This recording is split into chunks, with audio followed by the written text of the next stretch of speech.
And we're live. Good afternoon, everybody. It is 12 p.m. Eastern Standard Time, 5 p.m. GMT time. I say that because I'm in London, and my friend Rami. Rami, whereabouts are you right now?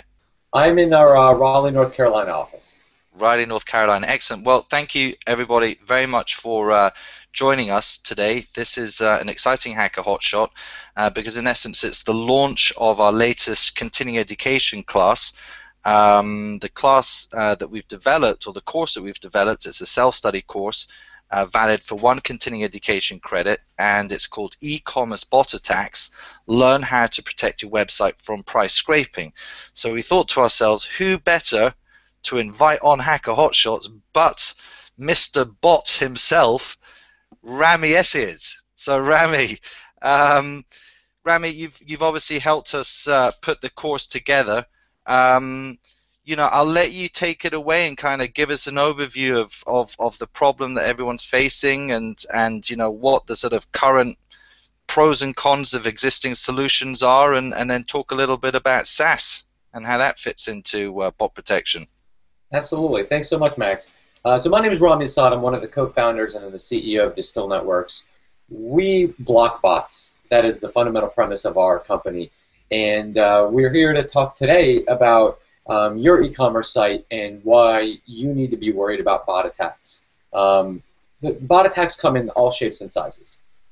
Sometimes it's web scraping, where they're copying content. And if you have unique content on your website, whether it's an e-commerce site or any site, that content can get copied, posted somewhere else, and all of a sudden the SEO value of your content gets diminished. So that's one aspect of the bot web scraper problem. Another one is price scraping, and this is unique to e-commerce. Every major online e-commerce site is fighting for the attention of their users, and they're doing so with price adjustments. What you don't know is that your competition is keeping an eye on those pricing adjustments that you're doing. They can write bots to automatically identify your price changes, automatically understand your inventory levels, and make adjustments to their own pricing strategy based on your pricing. So in what they're in essence doing is making your pricing strategy completely null and void. And everybody from the major e-commerce sites like Amazon and Walmart do this to smaller startups. They're doing this as well. In fact, there's lots of software companies that provide software to do this automatically. So this is a big concern for many e-commerce companies, the identification of price scraping bots. But it goes a little bit beyond that. The bot problem is also one about security. Bots are constantly using fake credit cards and testing them out. So that's called carding. And what organized crime does is they upload a mass amount of credit cards into bots, and they try to see which bots are successful in charging their credit cards. We saw that Target got hacked a couple months ago. 40 million credit cards got stolen. They know that some of those credit cards have already been deactivated, but they don't know which. So that's where bots come in. Bots are also responsible for another security vulnerability, which is account hijacks. People oftentimes use the same emails and passwords for lots of different sites. And what organized crime does is they upload a mass list of emails and passwords in the bots, and they try to break into your login into your site. Even if your site isn't hacked, just by the sheer fact of them automating the login attempts could get them past your front login wall, which leaves the customer's account information vulnerable. And then the last piece of bot attack that you have to worry about is vulnerability scans. No code is perfect. Coders are human, and humans make mistakes. What happens is malicious users are often using bots to keep an eye on your code releases. So when you upload new code to your site, they're looking for zero-day vulnerabilities. They're looking for an error in your code to allow them to hack in and break into your site. This is called vulnerability scanning. And this type of bot attack is really, really dangerous because it's something that you just can't protect against by making code perfect, because code is never perfect. So that's kind of the landscape of the bot problem. That's what we have to worry about when it comes to bots. But there's lots of ways that people have been dealing with bots and have been addressing this. Some companies try to fix this in-house.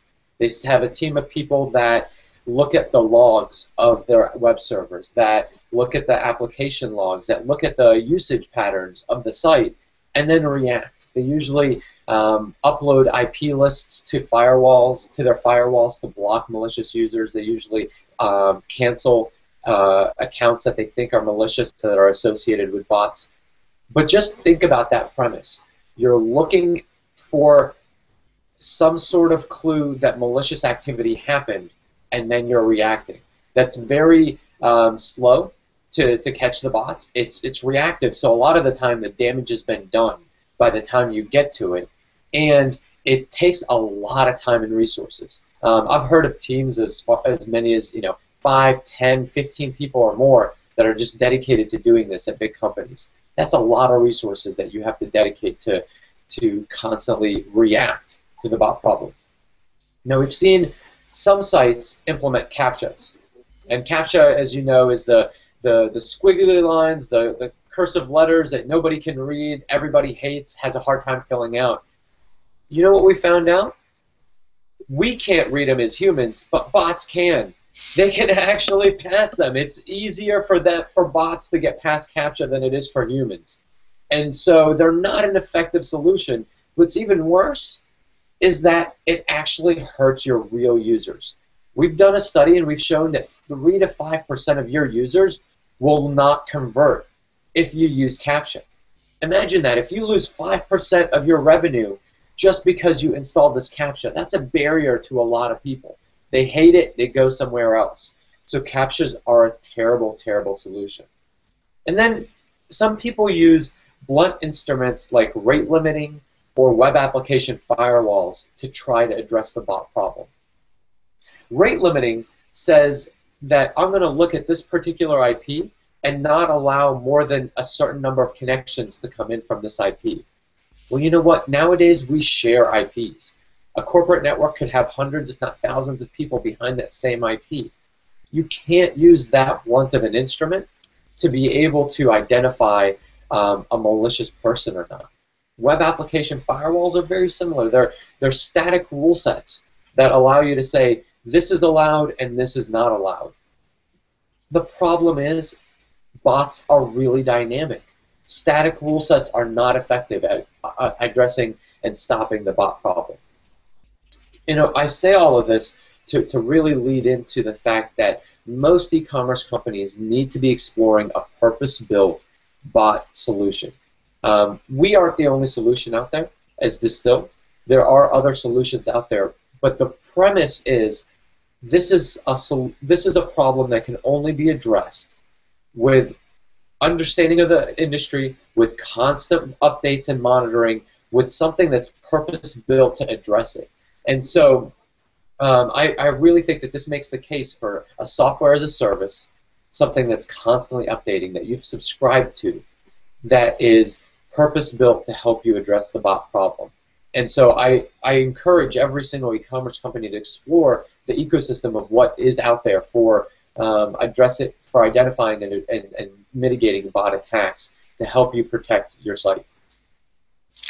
Terrific, Rami. Do you want to go just? Can you just give us some summaries of Distil solution, in a little bit more depth, just what you have to offer, and then I want to get into, you guys recently launched or released is probably a better way, a very interesting report, and I was keen to if you would share some of the highlights from that report. So just a quick overview of Distil solution, and then let's jump into that report, and I've got a couple of questions that have come in for you as well.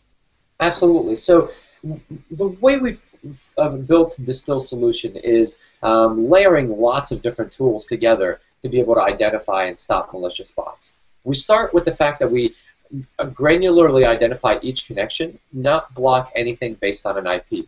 This allows us to allow legitimate users through that are sharing an IP, but stop the one potentially malicious user without impeding anybody else. We also have inline technologies that validate the person is who they say they are, that they're using the web browser that they claim to be, that they're coming from the location they say they are. All of these things are things that are constantly updating, that our team adjusts on a regular basis to make sure that we stay ahead of all the latest technologies.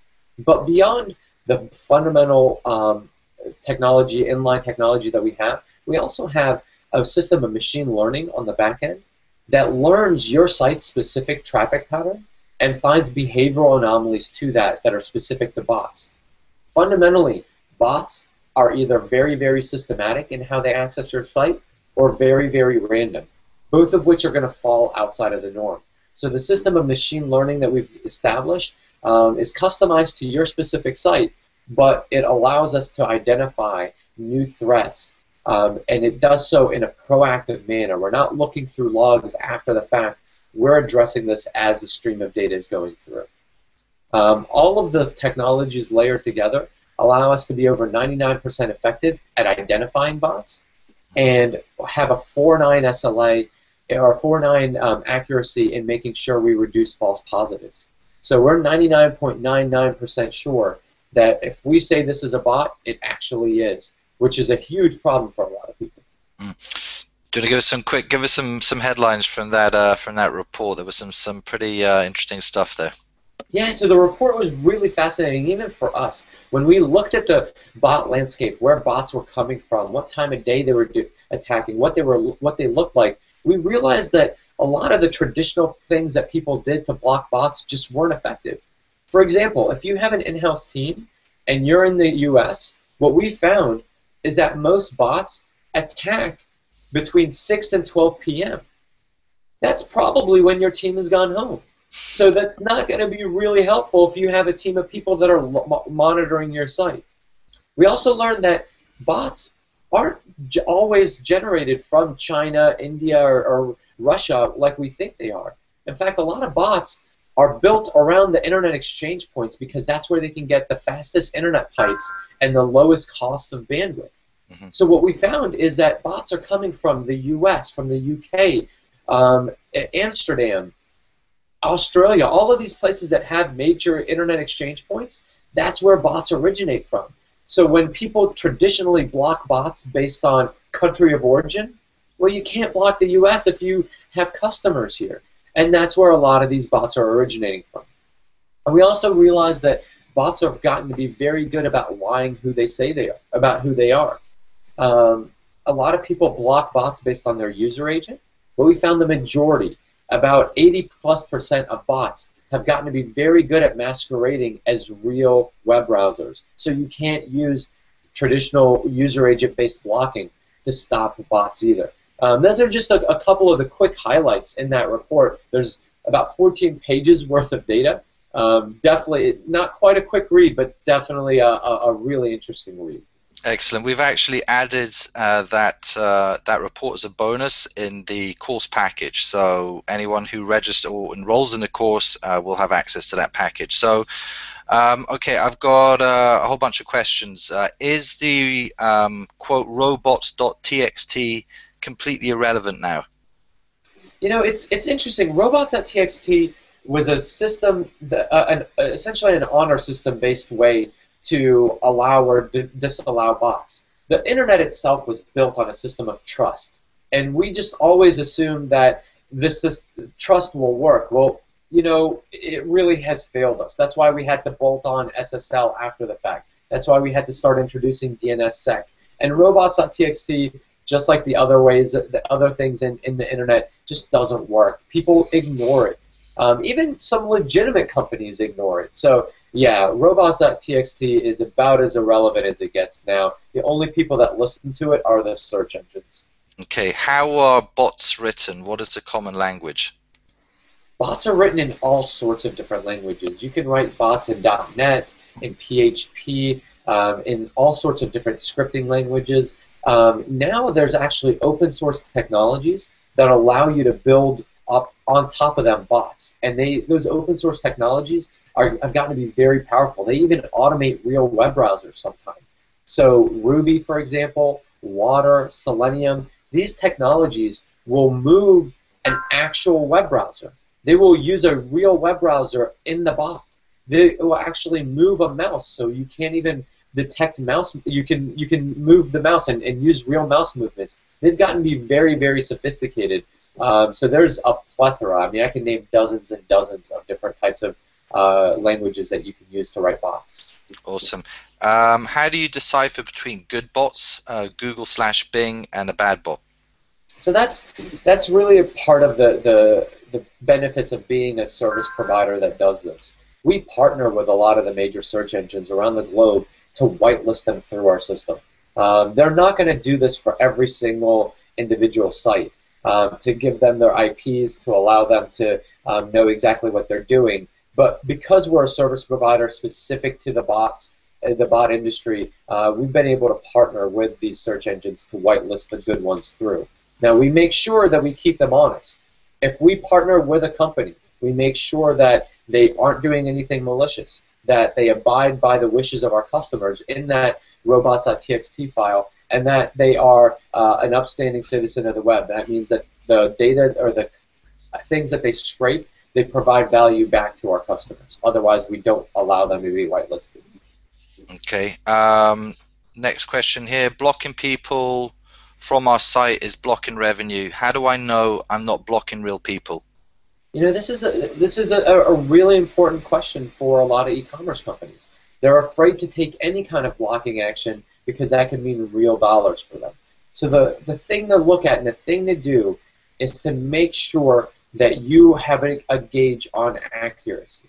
You can't just implement some sort of blocking mechanism without knowing how accurate this is going to be. Our feedback mechanism is Turing tests. We never block somebody and not allow them through. If we suspect somebody's a bot, then we challenge them with a Turing test. And there's lots of different types of Turing tests that we rotate through. That include an email validation. That include identifying the interacting with a real person. But those Turing tests allow us to make sure that we are as accurate as we say we are. All right, I've got. Okay. All right. So I've got. They're coming in here. I've got. Is there any method to outsource the bot attacks? Yeah, there are a lot of companies that are purpose-built to outsource bot attacks. I can name a couple that allow you to use their infrastructures. Companies like 80 Legs, for example, is an outsourced bot company. I ran into another one just the other day. Our customer sent us a list of another one. There's a lot of those types of companies that allow you to outsource them. And then organized crime has a lot of that as well. These botnets are for hire. People hijack real users or real computers so that they can use them in a botnet attack. And these botnets are actually really cheap. For as little as $10 for every 100 computers per hour. Imagine that, 100 computers an hour for $10 an hour. It is insanely cheap to automate these attacks. This one's interesting here. Are there any laws against price scraping? It's a gray area. We haven't, in the U.S., we haven't had a court battle about price scraping. There's been some court battles around web scraping in general. Craigslist comes to mind, the Associated Press versus Meltwater, and a couple other major incidents. AT&T had another one, have shown that web scraping in itself, if it violates the terms of use of a website, is illegal. But we've never had it specific to price scraping, and so it's in a gray area. That's why legitimate companies feel comfortable doing it. In fact, Home Depot, for example, bought the company that they were using to price scrape, a company called Black Lotus. Home Depot bought them. So they felt comfortable making that investment because it is not technically illegal right now. Okay, what about CSS hidden fields in web form fields? I.e., if a bot completes the hidden field and the script is killed, can you see any disadvantage with this method? With that method? Honeypot, that system is called a honeypot. That's a great tool to identify bots. It's actually one of the things that we do automatically. We continue to randomize and insert hidden form fields, hidden elements into a page. The problem is, once you catch them once, they're going to go back and see why you caught them, and they're going to get smarter the next time around. So there's not really a disadvantage to doing it. What we recommend is that you make your honeypots dynamic, that you constantly change them up, that no two honeypots are the same, so that you can continue to catch the bad guys time and time again. All right, I've got another three questions for you. How do we implement a solution like this? I'm assuming it's like a Distil solution. How do we implement a solution like this? Because we obviously cannot have any downtime. That's a great question. So when you're implementing any kind of infrastructure change or a web application change, it's important to test it, go through a staging process, and then deploy it. We have a zero downtime deployment, but we do test everything with our customers before we launch it live. And it's important that you do that whether you're building an in-house solution or using a software as a service. You want to deploy it in your staging environment, test it. Then what we actually recommend doing is testing it with a subset of your traffic. So what we do is we segment off some parts of the traffic to go through the system, let the other bit of traffic go direct, compare the two, make sure that you don't see any anomalies, then deploy the full system. But also when we deploy it, we start in monitor-only mode to make sure that it's not impactful. We share the data with our customers and then start blocking. So it's a gradual approach, and it's important to take that methodical approach to make sure that you don't impact real users. Cool. Okay. Question here is: can you please can you please shed some light on static and dynamic methods to detect bots? And then he goes here, I really liked the presentation. It was very informative. Thanks, Rami. So my pleasure, absolutely. So thank you for the kudos. Static types of ways to detect bots are looking at the user agent, putting IP blocks. I even put things like honeypots in kind of that static bucket where you're setting it up once and then it's not changing. And again, static traps, static detection mechanisms are bad because it's hard to keep up. Once a bot figures out that it's been caught once, then it's going to go through and figure out how to avoid that type of trap the next time. Dynamic adjustments are things like looking at the rate of request, things like looking at the behavior of the connections, looking at the navigation path, and aggregating a lot of different sources of data together in real time. Those types of things are dynamic, in which you're constantly updating them, meaning that when the bot makes a change, you're also adapting to it. Mm-hmm. And I just want to add on to that viewer who said that question. Thank you for watching. So, and then the last question here for you, Rami, is how do you handle SSL? So SSL is handled just like it normally is. We have an SSL handshake. We can decrypt traffic and then re-encrypt it back to servers. We have to be able to inspect the traffic, so we do break the SSL, but we are PCI compliant. And that's another really important thing to be if you're in e-commerce. If you haven't gotten PCI compliance, make sure you do that. Rami, you're a superstar. You are the bot expert, and I want to thank you very, very much for the time that you've taken to come on Hacker Hotshots, and just remind everybody that the course goes through a lot of this information in more detail. And once you complete the course, we have an exam, and if you pass the exam, you'll get a certificate of completion that you can use towards your continuing education credits. Rami, thank you so much for your time again, and want to wish you continued success. Thanks so much, Max. Thanks everybody for watching. Bye-bye. Bye.